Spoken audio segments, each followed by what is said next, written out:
Mimi niko tofauti kidogo. Sio kwamba tu Pamba aliwadhibiti Yanga. Yanga kipindi cha kwanza walicheza vibaya. Nataka kuambia ukweli ni huo. Yanga kipindi cha kwanza timu imecheza vibaya. Na imecheza vibaya kwa sababu ya tatizo lilokuwa nalo kubwa jana kipindi cha kwanza Yanga. Wachezaji ukitoka achana na mabeki hapa. Njoo kwenye mstari wa kiungo kwenda mbele. Jana Yanga kipindi cha kwanza kuanzia kwenye midfield kwenda mbele wachezaji walikuwa wamekaa mbali. Yaani alipo mchezaji mmoja wa Yanga na alipo mwingine kulikuwa kuna umbali wa zaidi ya mita 4 mpaka 5. Jambo ambalo lilikuwa linawafanya wapate ugumu kwenye kumiliki mpira wakishavuka uwanja kwenda kwenye goli la Pamba. Maana yake ni nini? Maana yake ikawa ngumu wao kutengeneza nafasi sababu timu ilikuwa inashindwa kucoordinate kutoka kwenye midfield kwenda mbele. Huku chini hakuwa na shida yoyote kwa sababu ukimtoa Shabalala waliobaki wote Isaiah Patrick Mwenda, Jobu Mwamnyeto, Jigi Jiara, hawa wote wamecheza muda mrefu kwa pamoja. Kwa hiyo wanajua namna ya kulinki play. Lakini mpira ulikuwa ukivuka kutoka hapa kwa mabeki ukishafika kwenye midfield kwenda kwenye eneo la mwisho la kumalizia. Timu kipindi cha kwanza ya Yanga ilikuwa haiconnect vizuri. Coordination ilikuwa ngumu, muunganiko kulikuwa hakuna kwa sababu umbali walipo mchezaji mmoja na alipo mchezaji mwingine ulikuwa ni mkubwa. Zaidi ya mita 5 mita 6. Ukiwa na umbali mkubwa kama hivyo wa zaidi ya mita 5 mita 6, maana yake uwezekano wa watu kuingilia pasi zenu hapa katikati ni mkubwa. Na ndio maana Yanga jana kipindi cha kwanza walikuwa kivuka uwanja tu walikuwa wanaenda kwa Pamba. Pasi 7 hazifiki, pasi 5 6 hazifiki. Mpira umepotea. Either utakuwa wakurusha au Pamba wametibua au wameshaunyang'anya wanaanza safari. Kwa kipindi cha kwanza Yanga jana hawakucheza. Kwa nini unajua ukirifaa Yanga hii iliyocheza jana kipindi cha kwanza na Yanga iliyocheza kipindi cha pili. Tofauti yake unajua nini? Tofauti yake ni kwamba ya kipindi cha pili naona walifanyia kazi wakapunguza hiyo distance ya alipo mchezaji mmoja na mwingine. Kwa hiyo ikawa rahisi pasi kufika kwa mtu, lakini uzuri wa wachezaji wako wakishakuwa karibu, faida unayoipata pasi zinaweza kufika kwa uhakika kwa sababu haziendi umbali mrefu. Kwa watu ni ngumu kuzingilia kwenye njia kuzitibua. Hilo la kwanza. La pili, inakuwa rahisi ukiwa wewe umeupoteza mpira. Una faida mbili. Ya kwanza una uwezo wa kucounter press. Yaani ukipoteza tu pale pale una uwezo wa kuanza kuukaba ili upate mpira tena. Tafsiri yake ni kwamba mtakuwa hamtumii nguvu kubwa kunyang'anya mpira kwa adui kurudi kwenu kwa sababu mmekaa karibu. Mpira ukipotea maana yake pia upo karibu na nyinyi. Adui atakuwa karibu na nyinyi na mpira. Kwa hiyo rahisi kwenda kuwafanyia counter press, mnawanyang'anya mpira. Lakini faida nyingine unazuia quick transition. Mnapokaa karibu mkiupoteza transition kwenu inakuwa rahisi kutoka kwenye kushambulia kurudi kuzuia ili muweze kuicounter ili shambulizi linalotengenezwa na timu pinzani. Kwa hiyo kipindi cha kwanza Yanga jana wamecheza vibaya. Na mimi sina tatizo na viwango vya wachezaji wa Yanga. Shida ipo kwa kocha. Na nikimalizia hapo kwenye staili ya Yanga ilivyocheza. Hivi unajua kwa nini Yanga msimu uliopita ilikuwa licha ya kwamba ilipita kwa makocha watatu lakini ilichukua ubingwa? Wale makocha wote watatu walichobadilisha ni staili tu za timu itashambulia vipi. Lakini system ya timu ilikuwa vile vile. Yanga ya msimu uliopita kwa nini ilikuwa inaonekana ngumu kucheza nayo? Ikiwa haina mpira Yanga walikuwa wanakupush hapa kwenye midfield, wanakustretch uende pembeni. Na huku pembeni walikuwa wana wachezaji ambao wana uwezo wa kuflow, wanapanda wanashuka. Kwa hiyo huku na kwenyewe walikuwa na uwezo wa kukupini. Kwa hiyo wanakupush hapa katikati, kwako panakuwa pagumu, wanaweka pressure kubwa, wanakupush kwenda pembeni. Na wakikupeleka pembeni, huku sio sehemu hatari kama mtu anayekushambulia kutokea kati. Ukiweza kumpini adui yako asikushambulie kupitia kati, kupitia pembeni na kwa rahisi kukaba kwa sababu una advantage hizi mbili. Una beki huku kulia na kushoto namba 2 na namba 3. Hawa wanakuwa defenders wako wa kwanza, walinzi wako wa kwanza. Walinzi wako wa pili unajua wanakuwa kitu gani? Wanakuwa mstari huu wa touchline. Ule na wenyewe una act kama defender kiufundi. Kwa sababu huyu mchezaji anayekuja kushambulia, beki wako akiweza kumnyima njia kupita kwake, ataopti kwenda pembeni kwenye touchline. kadri unavyompush kwenda kwenye touchline, ana uwezekano mkubwa mpira ataogopa usitoke, unaweza akakupa wewe advantage ya kuchukua ile mpira. Kwa hiyo mimi kwangu naamini Yanga jana kipindi cha kwanza timu haijacheza vizuri. Alafu hiyo yeke hiyo nyingine shida nilo kwenye kutumia wachezaji. Nitakupa mfano na mchezaji mmoja. Kuna mchezaji Yanga anaitwa Ekua. Yule mchezaji anatumia mguu wa kushoto. Mwalimu anamchezesha traditionally kizamani. Kisa anatumia mguu wa kushoto, mwalimu anampanga flank ya kushoto. Akicheza huku anawapa faida Yanga moja tu wakati wanashambulia, kutengeneza kwa kupiga cross. Ndio ile mpaka umalize uwanja, au hata kama atafika mwisho uwanja anaweza akapiga katibaki cross akapiga V. Lakini anakupa advantage moja. Na ndio maana jana ilikuwa kuna mpira mmoja kama unakumbuka kipindi cha kwanza ulikuja umetokea upande wa kulia, yeye akabidi apige na mguu wa kulia ambao hana ufanisi nao, akaukosa bwana, ukaenda juu.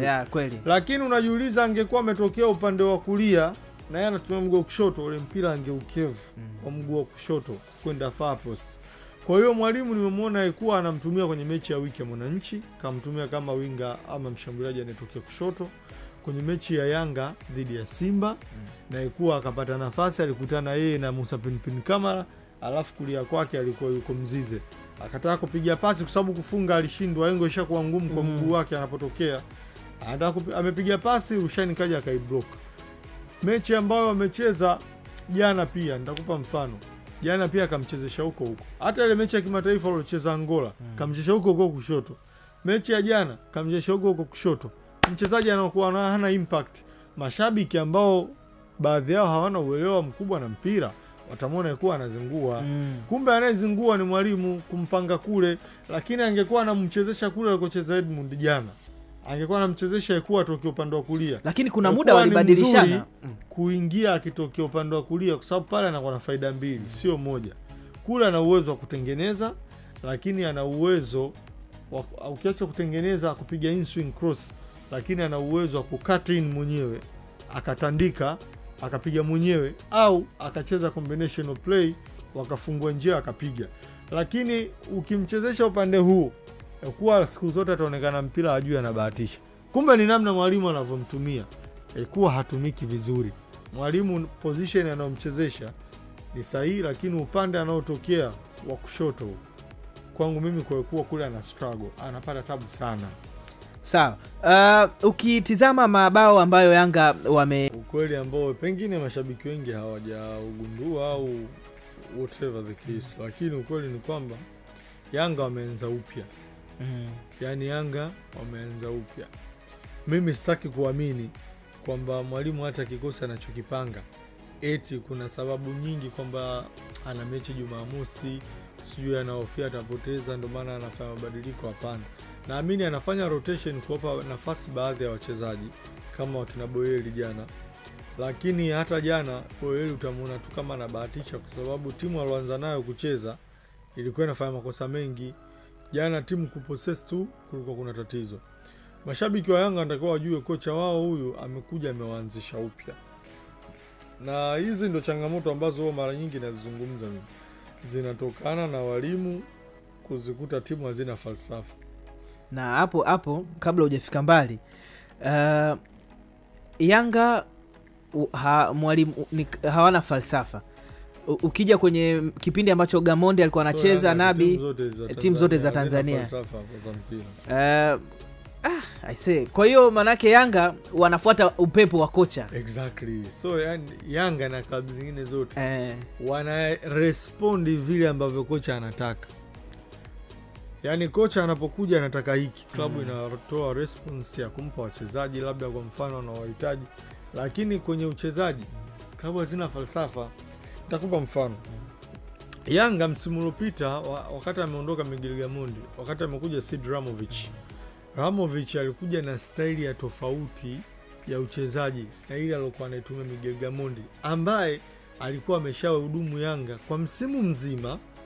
Alafu ameuanza ule msimu mechi za mwanzo anaondoka, manake huyu ndani ule msimu mzima alokaa Gamondi alishatengeneza falsafa yake, yani timu icheze kwenye falsafa anayoamini yeye Gamondi kwa wachezaji aliokuwa nao.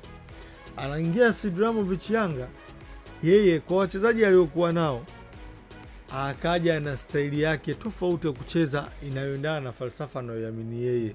Ndio ile wakaipa jina gusa achia twende kwao, pasi 2-3 Yanga wako golini. Timu ilikuwa inapata matokeo, ina flow vizuri, inashinda, lakini mashabiki wakaona mbona hii tofauti na ilivyokuwa kwa kocha Miguel Gamondi. Na mpaka baadhi ya wao wenyewe viongozi wa klabu wakawa na admit kwamba mazoezini sio tunaenda mazoezini, tunaona mazoezi ya sasa timu inavyoandaliwa ni tofauti na alivyokuwa akiandaa Miguel Gamondi. Akaondoka, akaja Miluda Hamdi. Style ya timu ilivyokuwa inacheza ni kutokana na aina ya falsafa anayoiamini yeye. Na ndiyo maana anasema changamoto kubwa ni hizi klabu zetu hapa nyumbani kutokuwa na falsafa. Ukiwa na falsafa ya klabu ambayo imeandaliwa na mkurugenzi wa michezo ama mkurugenzi wa ufundi, falsafa inayoandaliwa inayokuwa ya timu kulingana na aina ya wachezaji ambao tuko nao na kasha yetu, ile ndio ambayo inamuongoza mkurugenzi wa ufundi kutafuta kocha mpya wa timu. Wakati timu imepoteza kocha, ameondoka au amefukuzwa, mkurugenzi wa ufundi huwa anatafuta kocha ambaye ana falsafa inayoendana na falsafa ya klabu, au atamhitaji mwalimu ambaye atakubali kuwa flexible, aje kufanya kazi kulingana na falsafa ya klabu ilivyo. Inahitaji wachezaji wa aina gani, wachezaji watakuwa wanafanya nini. Hayo ni mambo ambayo falsafa ndio inaongoza. Kwa mwalimu unaona leo hii akienda FC Barcelona, iko falsafa pale ya TikTok ambayo wanakuja walimu wenye falsafa tofauti, kina Hansi Flick, kina Ronald Koeman, wamekuja kina Ernesto Valverde, kina Pep. Kila mtu anakuja pale kina ambao bwana klabu falsafa yake ni hii. Kwa mwalimu unapewa muda wa kuiadapt ile falsafa na kikosi chako kiandaa kiendane na falsafa ya timu. Kwa hiyo kwangu mimi naamini kama Romain Folz angeikuta Yanga haina wachezaji wazuri, angepata tabu sana kupata matokeo. Haya matokeo anayoyapata sio ubora wake yeye tu wa kuiandaa timu, lakini pia lazima uweke credit wape wachezaji. Yeye Romain Folz pia yuko kwenye timu ambayo ina wachezaji wazuri sana. Wachezaji wanambeba sana kwa sasa kwa sababu bado anajitafuta kuingiza system yake kwenye timu, wachezaji wa adapti, timu ianze kuflow. Maana yake ni kwamba kwa sasa Romain Folz ubora wa wachezaji wa Yanga unampa advantage kubwa. Nitakupa mfano. Hichi alichokifanya jana Zimbo kwenye ile assist sio jambo geni.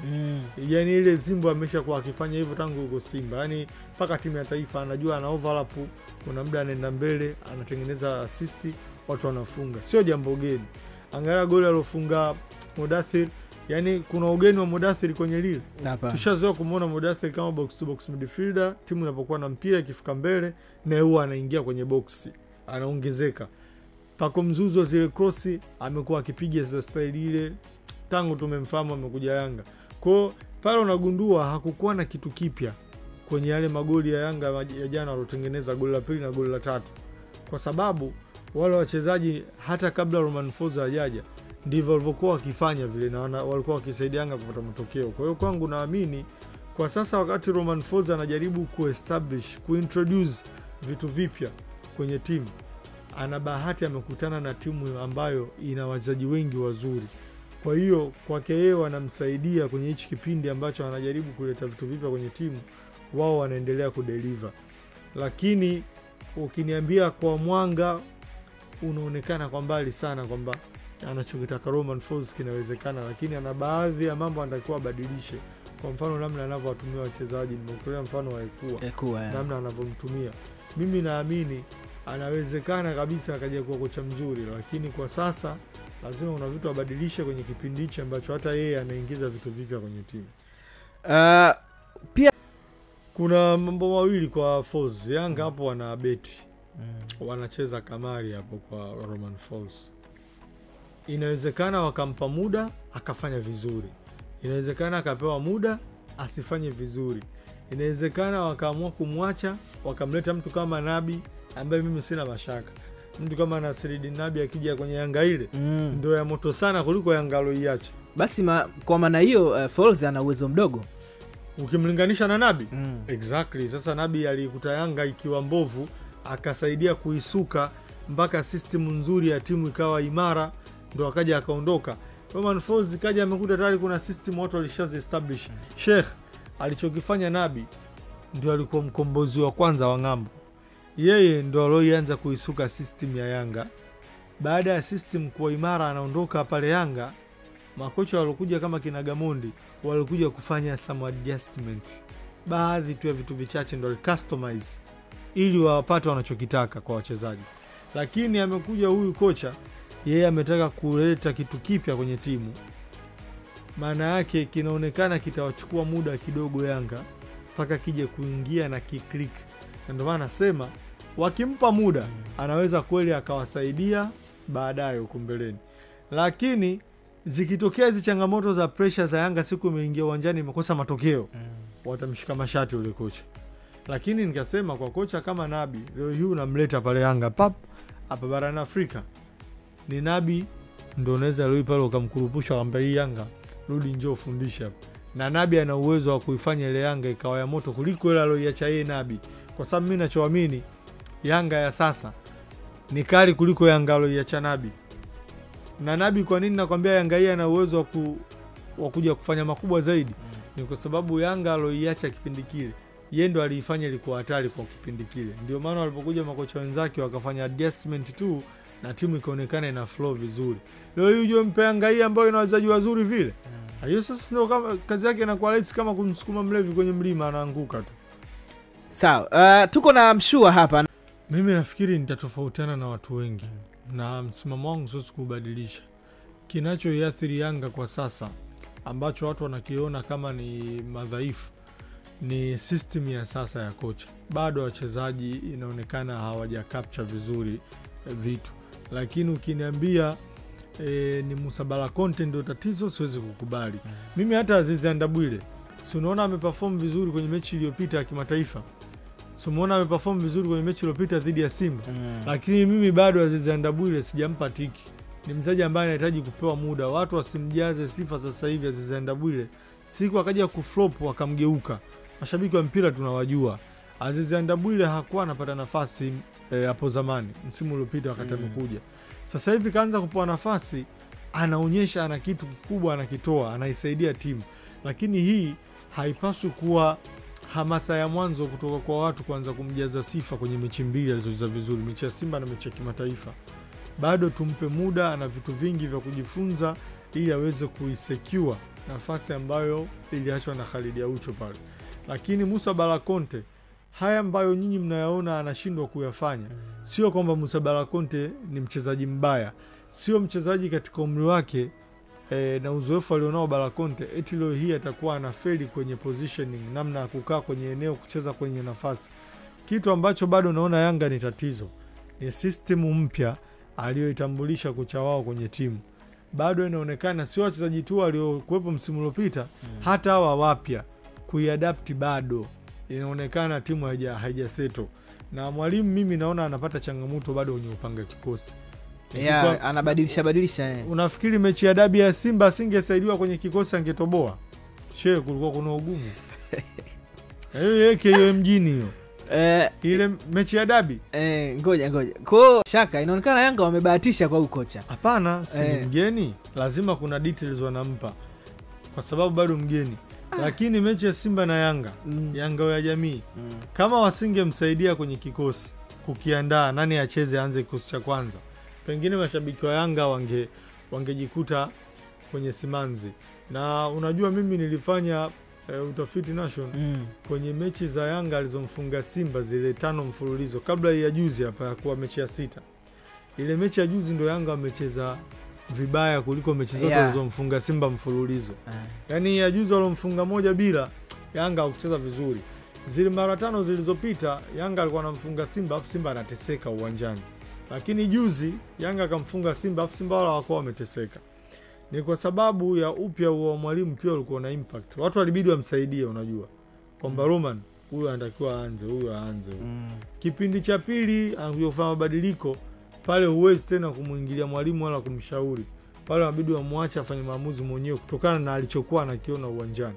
Lakini kwenye mechi ya dabi, kama wasingemsaidia kwenye kuandaa kikosi, nani acheze nani asicheze, basi angekuwa kwenye wakati mgumu sana Romain Folz.